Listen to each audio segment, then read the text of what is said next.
Bismillahirrahmanirrahim. Assalamualaikum warahmatullahi wabarakatuh. Konten kali ini kita akan bergeser sedikit ke arah barat kota Pekalongan, tepatnya yaitu Kabupaten Pemalang, kota yang mempunyai ikon yang cukup terkenal dengan buah nanas dan nasi grembiangnya ini. Juga terdapat makam-makam waliullah yang cukup terkenal di kalangan para peziarah di Indonesia, khususnya wilayah Pemalang dan sekitarnya. Beliau yaitu Syekh Maulana Samsudin. Makam Syekh Maulana Samsudin merupakan salah satu warisan cagar budaya yang ada di kota Pemalang yang harus dijunjung tinggi dan dipelihara kelestariannya. Karena di samping termasuk salah satu makam tua di kota Pemalang, juga memiliki nilai historis yang sangat tinggi sebagai bukti sejarah perjuangan bangsa Indonesia tempo dulu. Makam tersebut sudah berusia kurang lebih 2,5 abad atau sekitar 250 tahun. Pada tahun 1970-an, posisi makam Syekh Maulana Samsudin sangat berdekatan sekali dengan laut atau persis di bibir pantai, yaitu hanya berjarak sekitar 3 meter dari permukaan air laut. Namun beberapa puluh tahun kemudian, karena beberapa hal yang diantaranya adalah pengembangan tanah pantai Tanjung Sari dan Widuri yang terjadi secara alami, dan itu mungkin sebuah karomah yang diberikan oleh Allah Subhanahu wa Ta'ala kepada Syekh Maulana Samsudin yang ditunjukkan kepada warga Pemalang, maka posisi makam tersebut terus bergeser dengan sendiri secara alami hingga kini hampir sampai sekitar 60 meter dari laut. Riwayat tentang kisah Syekh Maulana Samsudin merupakan kumparan kecil dalam sejarah nasional Indonesia. Namanya belum mampu bersaing dengan kehebatan dan ketenaran Pangeran Diponegoro, Yai Mojo, dan lain-lainnya. Aktivitasnya juga belum banyak terungkap dalam lembaran-lembaran penulisan sejarah yang terbit dan diulas oleh berbagai pakar sejarah Indonesia. Meskipun demikian, Syekh Maulana Samsudin sangatlah berarti dan bernilai bagi warga Pemalang dan sekitarnya. Cerita mengenainya terus diungkapkan dan dikisahkan dari generasi ke generasi, meskipun secara lisan. Berbagai data tentang kisah perjalanan hidup Syekh Maulana Samsudin telah kami peroleh dari beragam narasumber. Namun sayangnya antara satu sumber dengan yang lainnya berbeda-beda, bahkan ada yang terpenggal-penggal atau kurang lengkap, dan lain sebagainya. Oleh karena itu, dalam video kali ini kami berusaha untuk memaparkannya secara keseluruhan serta mengoreksinya lalu meluruskannya. Hal itu terjadi karena beberapa faktor. Mungkin salah satunya penyebabnya adalah karena tidak adanya literatur khusus secara tertulis yang mengulasnya secara rinci. Yang ada hanya data yang diperoleh secara lisan dari para tokoh masyarakat, ulama, kiai, dan sesepuh Kabupaten Pemalang, khususnya masyarakat Sugiwaras. Meskipun demikian, kami tetap berbesar hati karena untuk meluruskan dan mengoreksi kebenaran kisah perjalanan hidup tersebut masih memiliki seorang guru dan tokoh ulama internasional yang memiliki keahlian khusus baik secara lahir maupun batin tentang riwayat para aulia, khususnya para wali di tanah Jawa.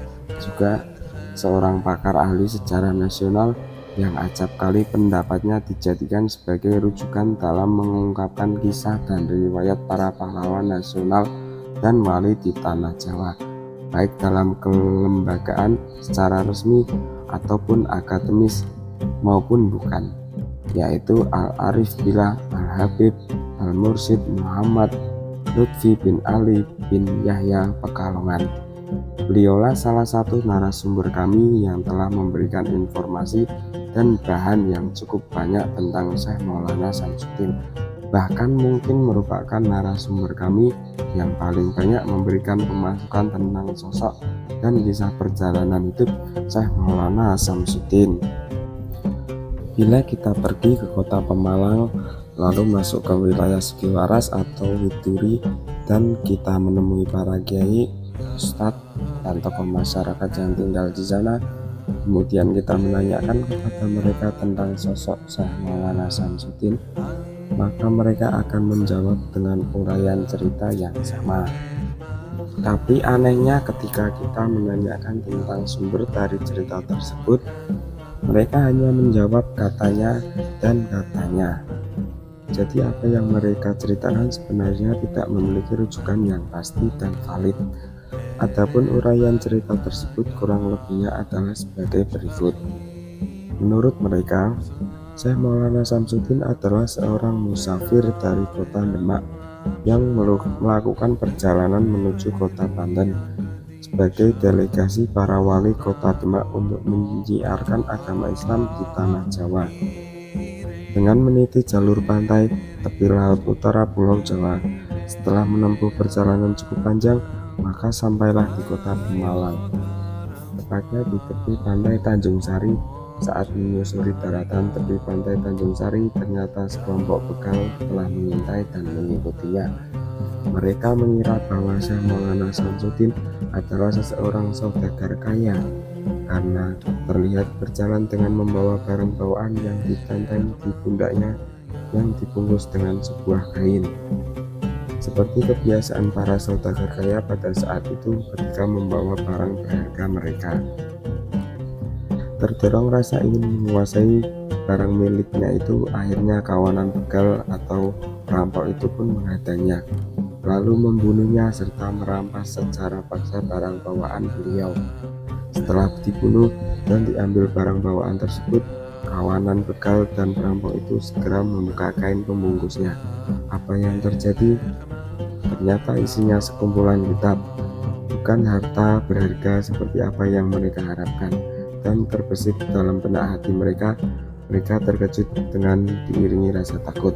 Lalu tanpa pikir panjang, mereka segera meninggalkan jenazah beliau tergeletak di tepi pantai Tanjung Sari.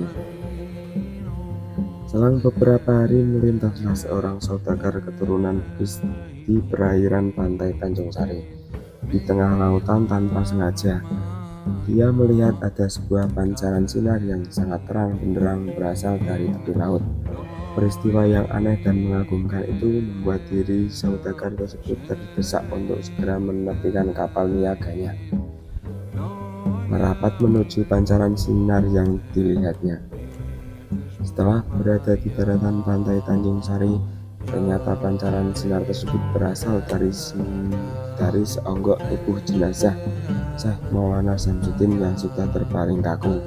Maka saudagar asal Bugis itu segera merapat ke desa dan menemui warga Tanjung Sari.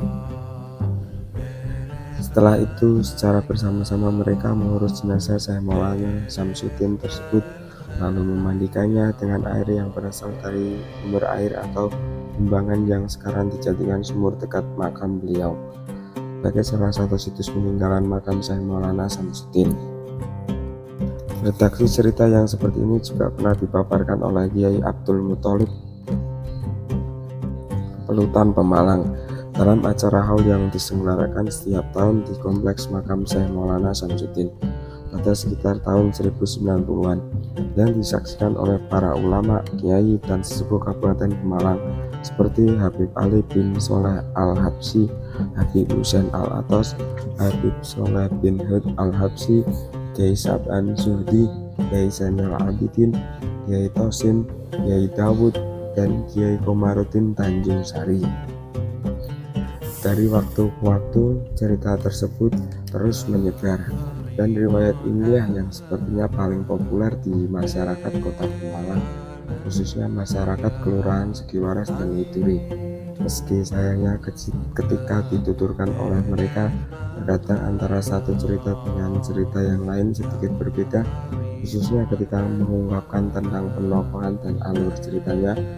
Coba Anda baca buku yang ditulis oleh saudara Imam Santoso dengan judul Mbah Samsudin, sebuah legenda Pemalang. Di sana ditemui banyak versi cerita dan pendapat. Menurut hemat kami, hal itu terjadi pertama karena mungkin sumbernya adalah mimpi, firasat, ilham, atau dialog imajiner yang didapatkan atau dialami oleh seseorang yang secara ilmiah tidak dapat dipegangi atau dibenarkan. Dan kedua, karena kisah tersebut dituturkan secara lisan dari satu orang kepada orang lainnya atau yang dikenal dalam dunia sastra dengan istilah folklore, sehingga memungkinkan munculnya isi dan redaksi yang beragam. Dan ternyata kisah tentang sosok Syekh Maulana Samsudin pun tak luput dari hal-hal tersebut, sehingga tak heran jika kemudian muncul anggapan bahwa kisah tentang Syekh Maulana Samsudin adalah sebuah legenda atau dongeng belaka. Padahal sebenarnya tidak demikian. Cerita atau riwayat tentang Syekh Maulana Samsudin itu sangatlah jelas dan memang ada, bukan dongeng atau legenda sebagaimana anggapan sebagian orang. Habib Lutfi bin Yahya Pekalongan telah menuturkan dengan gamblang siapa beliau, dari mana beliau, bagaimana silsilah nasab beliau, keluarga beliau, dan seterusnya, yang disampaikan berdasarkan data yang akurat dan sumber yang valid. Syekh Maulana Samsudin menurut Habib Lutfi bin Yahya Pekalongan. Nama dan gelarnya. Syekh Maulana Samsudin memiliki nama lengkap Sayyid Hasan Syamsuddin bin Audad Al-Alawi. Beliau dilahirkan pada sekitar tahun 1700 Masehi atau 1100 Hijriah dari keluarga santri, pejuang, dan negarawan. Jika ditilik dari masa tahunnya, beliau sezaman dengan Paku Alam I, Pangeran Haryanata Kusuma, sezaman dengan Paku Alam II, Raden Tumenggung Nata Diningrat, sezaman dengan Sri Sultan Hamengkubuwono I, dan juga sezaman dengan Mbah Nur Kalam Kauman Pemalang, yaitu di penghujung pemerintahan Kerajaan Islam Mataram, sebuah kerajaan di tanah Jawa yang berdiri sejak abad ke-17 yang dipimpin oleh dinasti keturunan Ki Ageng Selo dan Ki Ageng Pemanahan. Seperti para ulama dan tokoh yang hidup pada masa itu, Syekh Maulana Samsudin juga memiliki beberapa gelar nama. Adapun di antara gelar nama yang disematkan kepada beliau adalah Syarifuddin, Hasanuddin, dan Samsudin. Syarifuddin secara bahasa berarti kemuliaan agama, Hasanuddin berarti keindahan agama, dan Samsudin berarti mentari agama.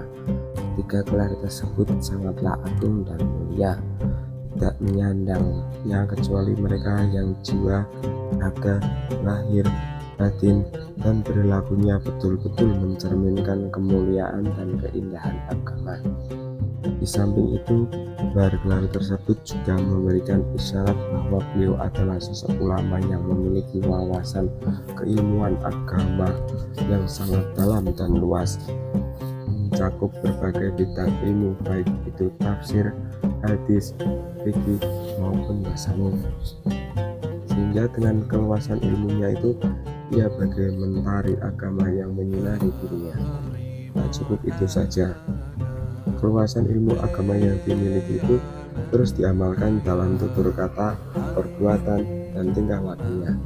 Seluruhnya mengkristal pada diri dan jiwanya, sehingga membuatnya sangat indah dipandang dan sejuk serta mempesona, mencerminkan kemuliaan dan keindahan agama Islam. Seperti gelar nama yang disandangnya itu, gelar lainnya juga disematkan kepada beliau adalah Jogo Segoro dan Mbah Kramat. Jogo Segoro berarti penjaga lautan. Gelar tersebut mengisyaratkan bahwa Syekh Maulana Samsudin adalah sosok ulama yang tidak hanya mumpuni dalam bidang agama semata, akan tetapi juga sebagai sosok pejuang yang memiliki keahlian dalam strategi perang dan kelautan, sebagai benteng keamanan dan pertahanan rakyat di laut yang beliau gunakan untuk melawan penjajah. Sementara gelar Mbah Kramat atau dalam bahasa Arabnya Sohibul Karomah mengisyaratkan bahwa beliau juga seorang ulama pilihan yang suci, arif billah, taat kepada Allah dan Rasulnya, yang memiliki berbagai kemampuan yang dapat mengadakan sesuatu di luar kemampuan manusia. Hal itu terwujud karena ketakwaan, kesolehan, dan dekatnya beliau dari Allah Subhanahu wa Ta'ala. Para ulama muhaddiqin menyampaikan bahwa barang siapa yang tidak tampak karomahnya setelah meninggal sebagaimana karomah ketika masih hidup, maka itu adalah tidak benar. Imam Syaroni juga pernah berpesan kepada para santrinya bahwa sesungguhnya Allah Subhanahu wa Ta'ala itu selalu membuat wakil berupa satu malaikat di dalam kuburnya para wali yang bertugas untuk mengamini doa para peziarah dan seluruhnya hajatnya dikabulkan. Wafat dan usianya. Selama hidupnya, Syekh Maulana Samsudin selalu mengabdikan dirinya untuk agama Islam, melayani umat, dan berjuang untuk nusa dan bangsa, sehingga betapa banyak jasa-jasa beliau yang patut dijadikan contoh dan tauladan bagi kita semua. Syekh Maulana Samsudin wafat pada tahun 1778 Masehi atau 1199 Hijriah, sehingga jika dihitung tidak ada sekitar 240 tahun yang silam beliau telah tiada. Beliau rahimahullah ta'ala anhu wafat dalam usia cukup tua di desa Tanjung Sari, Kelurahan Sugiwaras, dan dimakamkan di desa tersebut. Kiranya perlu diketahui bahwa Syekh Maulana Samsudin rahimahullah ta'ala anhu meninggal bukan karena dibunuh maupun dibegal, seperti dongeng dan cerita yang beredar luas di kalangan masyarakat Kabupaten Pemalang, khususnya warga desa Tanjung Sari, Kelurahan Sugiwaras.